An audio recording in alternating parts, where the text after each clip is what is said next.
Morning, everyone, and thank you for joining us to discuss the revised draft final proposal for the Capacity Procurement Mechanism Enhancements Stakeholder Initiative. My name is Isabella Nicosia, representing ISO Stakeholder Affairs, and I'll be facilitating the web conference today. Before we get started, I just want to make you all aware that the materials for today's call are available out on the initiative webpage. So you can get to that page by going to kaiso.com. Then you'll go to the State and Form tab.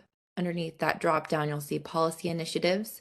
That'll take you to our main Stakeholder Initiative landing page where you'll find CPM Enhancements as an initiative listed there. And if you click that hyperlink, it'll take you out to the specific page where you will find these materials.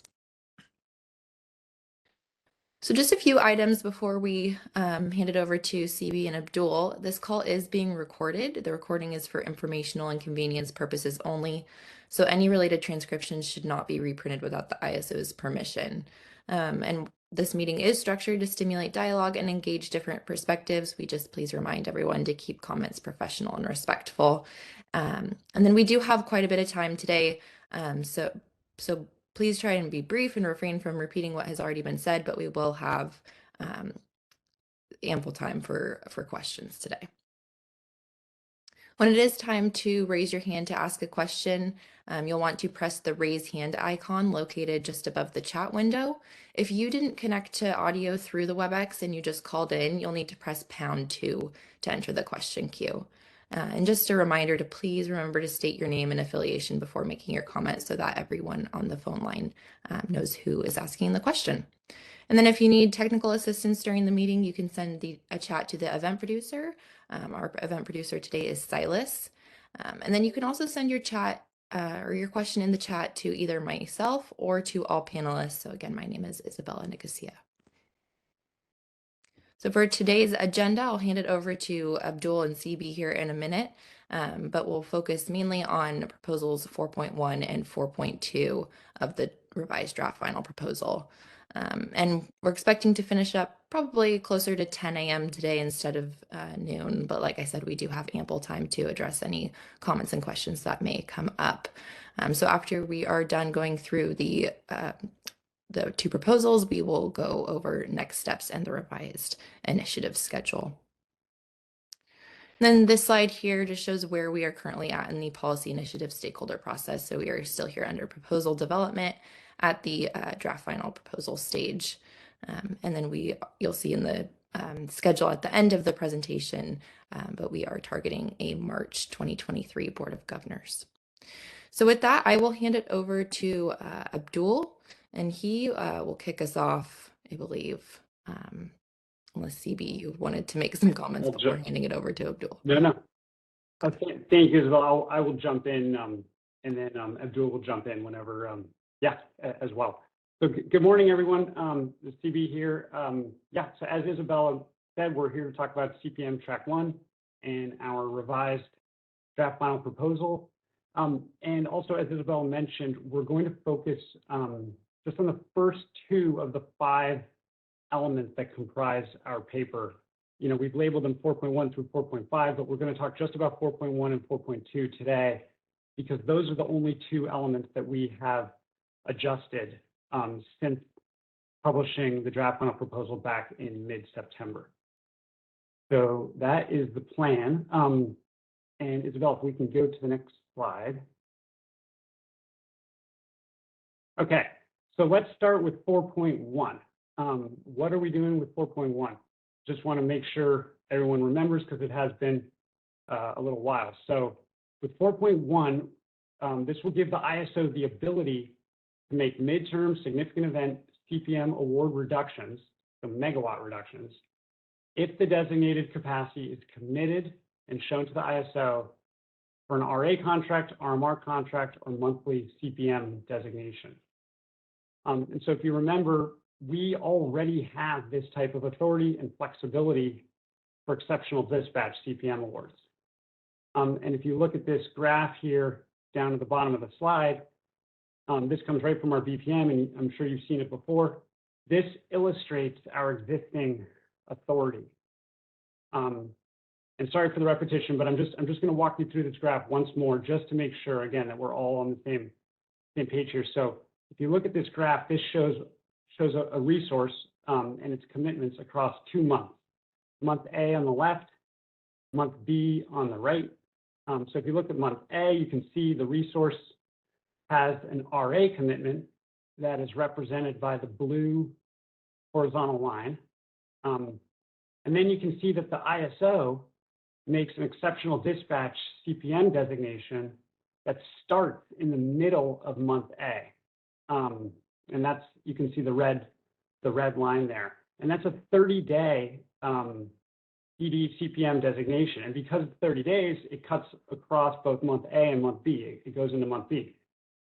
But you can see in month B now that the RA commitment for this resource has gone up from the blue line to the yellow line. And so the ISO accordingly reduces the ED CPM volume to an amount that is now equal to the difference between the red horizontal line and the yellow horizontal line. And so that's how it works. And that is a good thing. That flexibility is good because it allows the ISO to take advantage of that uncontracted capacity in month A. And just more specifically, like if we didn't have this flexibility, we would not be able to access the difference between the yellow horizontal line and the blue horizontal line. That delta right there, we would not be able to access. We would be limited to making an ED CPM designation equal to the difference between the red horizontal line and the yellow horizontal line. So this flexibility is helpful, and all we're trying to do with 4.1 is extend that, that flexibility and authority over to significant event CPM designation types. So that's really that's kind of like 4.1 in a nutshell. That's the core of it, and nothing new there for you guys. But an interesting question comes up when you go through this. So in order for the ISO to reduce the CPM volume in month B there, the question is, does the RA commitment need to be made in advance of the CPM designation being accepted? Or will the ISO allow resource scheduling coordinators to take on new RA obligations after they have accepted the CPM? So that's the question that has come up. And to answer that question, Isabel, if we can go to the next slide. Okay, so this slide, what we're calling 4.1b, answers that question. And here's what we're saying.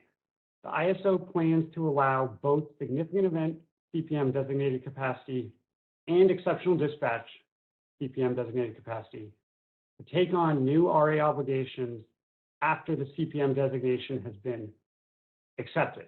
And we have been informally kind of referring to these as CPM to RA conversions, if you will, just informally.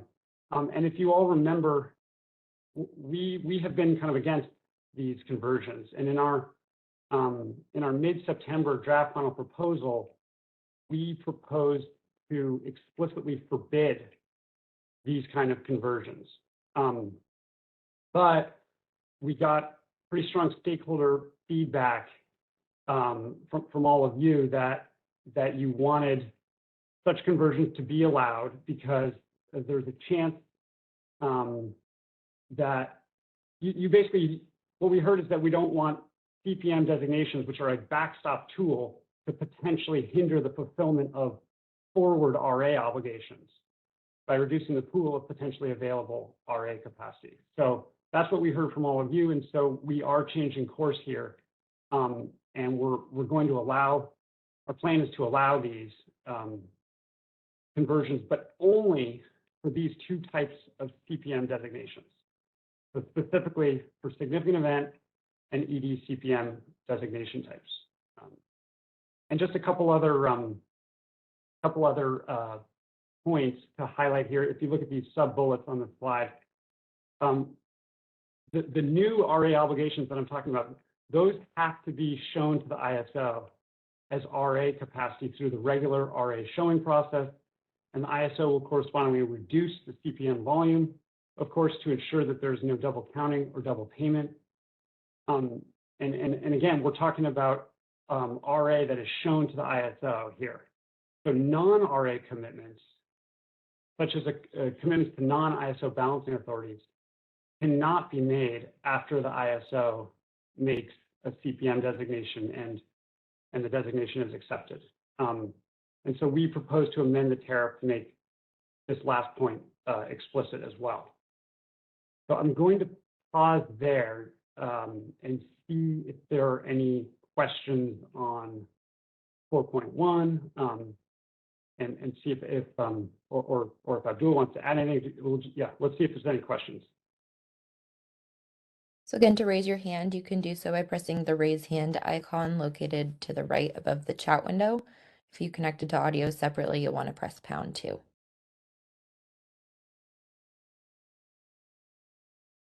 Silas, do we have any questions or comments over the phone?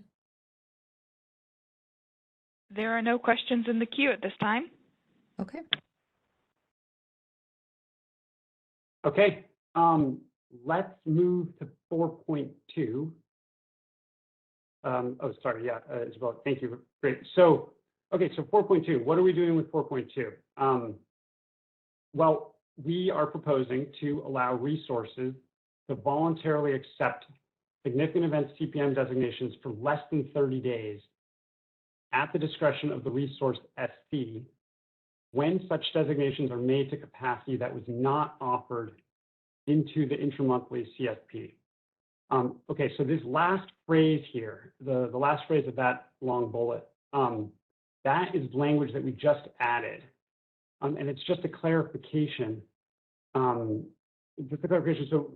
we're basically saying that proposal 4.2 will only apply to significant event CPM designations made after the intramonthly CSP, because the CSP itself has binding offer terms. So we're not messing with the CSP here. What we're saying is designations made after the CSP, 4.2 can apply to those, and the resource has the flexibility to accept a shorter term significant event CPM designation. So that's really the only adjustment we made to 4.2. But I just want to remind everyone, again, just to try to be helpful here, what we're doing with 4.2, like just to remind you. So if you look at these examples at the bottom of the slide, if you look at the bottom left, this is the status quo, right? So an example resource here in the status quo, this resource, let's just say it has a commitment in month B to a non-ISO counterparty represented by that blue line. Well, that commitment we can't see. The ISO has no visibility to that commitment. And we tried to make a significant event CPM designation that starts in the middle of month A. So we try to make a 30-day designation. The resource can't accept that designation because it will conflict with this other commitment they have in month B. So that's the status quo, and that's a bummer because we can't access that uncontracted capacity in month A. So if you move to the bottom right to the proposal, this is what we're trying to do with 4.2. We give the resource SC now has the flexibility to accept a shorter term designation. And in this case, let's say it's a 15-day designation. And that's helpful because it allows for a more efficient process, and we can again access that capacity in month A. So yeah, that's 4.2 in a nutshell. Again, not really anything new except for that last phrase that we added to just clarify that we're dealing with designations outside of the competitive solicitation process. And so what I'll do now is we'll go to the next slide, and then I'll stop again. The next slide will just try to hammer home the differences between, the differences between 4.1 and 4.2. Hopefully that will be helpful to all of you, just to make sure we're all on the same page understanding these two proposals. So for this slide is written from the perspective of 4.2. So 4.2 is similar to proposal 4.1, again, and that it ultimately helps the ISO make CPM designations by taking advantage of uncontracted capacity in a specific calendar month, even if that uncontracted volume is not available for a full 30 days. So in spirit, they're very similar, right? But there are a few key differences. So how is 4.2 different? I think there are 5 key differences. First, 4.2 works through a shorter term rather than a reduced megawatt award. So that's one difference. Second, with 4.2, the flexibility is given to the resource scheduling coordinator rather than to the ISO.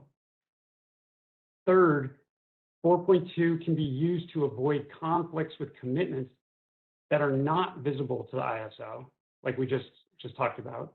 Whereas remember, 4.1 is exclusively for dealing with commitments that are visible to the ISO, like RA, RMR, monthly CPMs. So there's a difference there. Fourth, 4.2 is limited to significant event CPM designations only. We're not applying 4.2 to, for instance, to ED CPMs.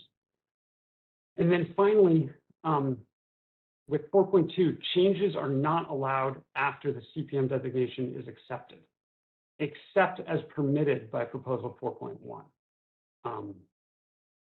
So let me pause here and see again if there are questions on either 4.1 or 4.2.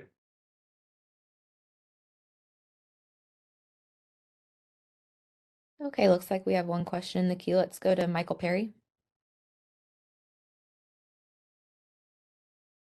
Hi, can you hear me? This is Michael Perry from PG&E.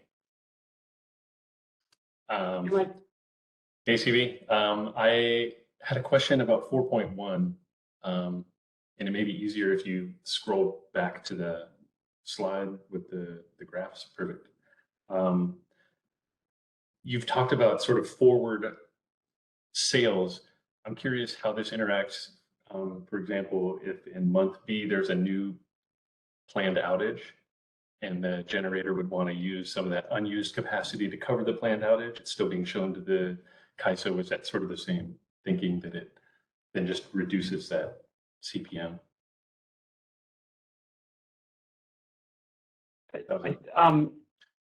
Hi, Mike. Yeah, I think we would allow, 4.1 can apply to the capacity that's being used as substitute capacity for a planned outage. That's basically what you're asking, right? Like, yeah. So like, will the ISO be up? Yeah. Okay. No, that's helpful, because I think that at least from reading it, it sounds more like transactions, but we're also thinking of like managing, some unknown information. Something changes, and then you would want to be able to use that capacity and not, have outages canceled and that sort of thing. Yeah, there was I think this came up in the comments, and we have a chapter, Mike, in the paper. I actually don't have it open at the moment, sorry, but there's a question about this, and we put a response in directly related to this question about 4.1 as it relates to planned outage substitution capacity. Okay, I'll take a look. Yeah, just let us know if you have any questions.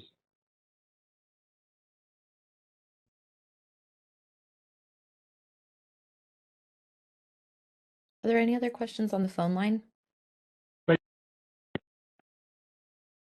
No questions in the queue at this time. Okay.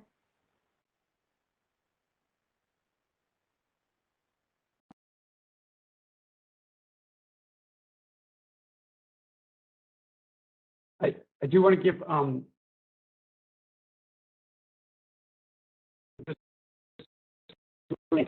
so I just want to make sure. I just want to give just to make sure it's incorrect about plant outages, and I'm going to just Or you're breaking up Yeah. a little bit, CB. You're breaking up, CB. I think you're talking. You're saying you want to hear from me. Is that what you're saying? Yes. Okay. Okay. And maybe if and Michael, if you want to come back to the queue, if that. Let me make sure I understand what you're saying. Are you saying in the, and Isabella, if you can go back please to that chart. So you're saying in month B, are you saying you want to use that CPM amount, the CPM amount that's going into month B, you want to use that to substitute for a planned outage on a different resource? And you were saying, can the CAISO allow us to do that? It would reduce the CPM amount by the basically the transfer of that, the CPM capacity basically is being transferred as substitution for a different outage. Is that what you're saying? I just want to make sure I didn't misunderstand what you said.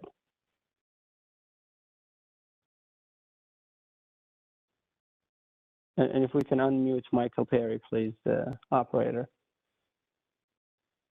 Yes, you described it correctly. It would be that. Okay. Okay. So, and CB, unless we put something in the comments that I forgot about, I don't think we're planning to allow something like this. So basically, if you have a CPM and it's going from month A to month B, and in month B, you say, oh, by the way, CAISO, that CPM megawatt I sold as RA, and here it is, I'm showing it to you as RA. So the CAISO will reduce the CPM amount accordingly to the point of eliminating it potentially if you fully sold it as RA. That we're allowing. Now, using the CPM megawatt as substitution, that we're not allowing. So the concept behind it is, well, the stakeholders' feedback. That's what they told. That's how they convinced us. They said, if we sell it as RA, if an LSC buys it as an RA, and it was CPM, then the CAISO will get that reliability. It will get the capacity either way, whether CPM or RA. And in the case of RA, some specific LSC is benefiting from it. So why you're not allowing it? We said, okay, it's very unlikely that it's even possible the way the significant event and ED CPM windows happen. Is very unlikely. So that's not going to happen. But we said, okay, that's possible. Now, in the case of substitution, that doesn't apply. We would actually be losing that capacity because you have some other resource went on an outage. We lost that RA capacity because of the outage. Now, if you use the CPM to substitute, then we still lost that RA capacity, and it didn't get replaced with anything. So I don't think we're planning to allow something like this to happen. You can't use the CPM megawatts for substitution. And again, CB and team, if we said that in somewhere, then obviously, I'm not going to go back on it. But if we didn't say that specific scenario, then I think we shouldn't allow a CPM megawatt to be transferred to a substitute capacity. Okay, that's helpful. Yeah. Thanks so much, Abdul. I'm sorry, guys. I think I probably just misinterpreted the question or got confused here. What I think, Abdul, help me out here, but I think what we said, I was just reading again what we put in our proposal, is that if a resource is being used for like a mid-month outage substitution, then the ISO will be able to accordingly reduce the CPM volume down and then back up to dovetail around with the fact that the resource has this commitment as a planned outage substitution. Does that make sense? Yes. Okay. Yeah.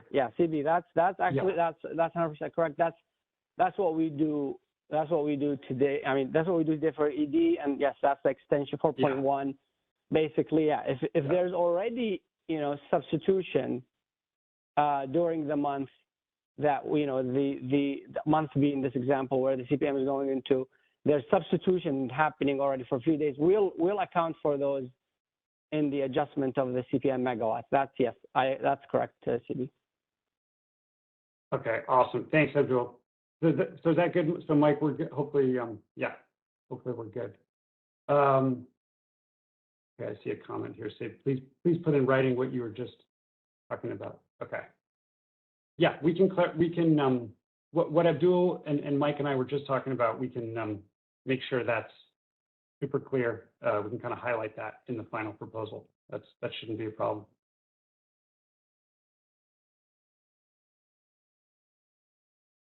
Okay. So the last thing I have two other items, guys, I just want to mention before I turn it back over to Isabella.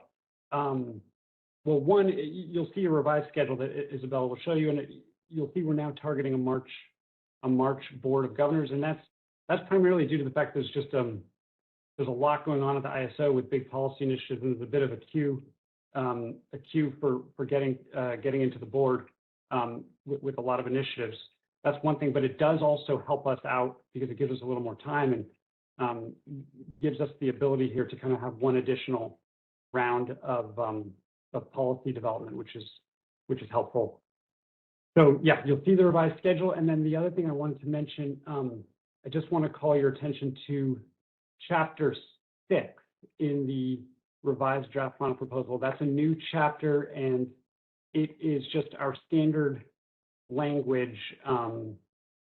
It's our standard language describing, why we believe this initiative is not within the scope of the EIM governing body. And I should have, to be honest, I should have put that into the mid-September paper that we released. So sorry about that.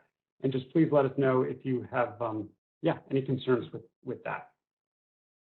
And I guess maybe I'll open it to see if there's any other final comments from Abdul or anyone else on the panel, and then we can turn it back over to Isabella if I missed anything.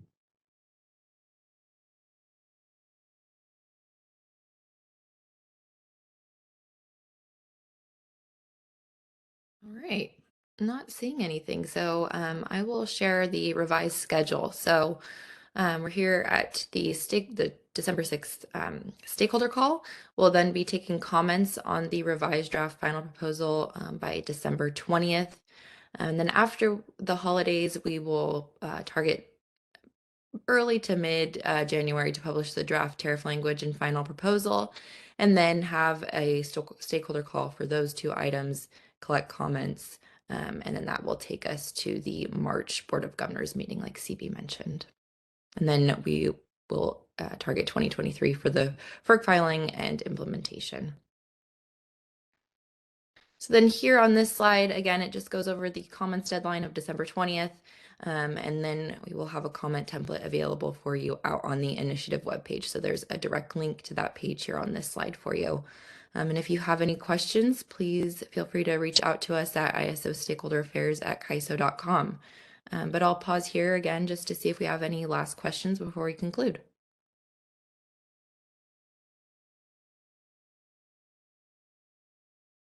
All right, not seeing any. Well, thank you all for joining us today, and have a great rest of your afternoon and a great rest of your week. Thanks. Thank you. That concludes today's conference. Thank you for using Event Services. You may now disconnect.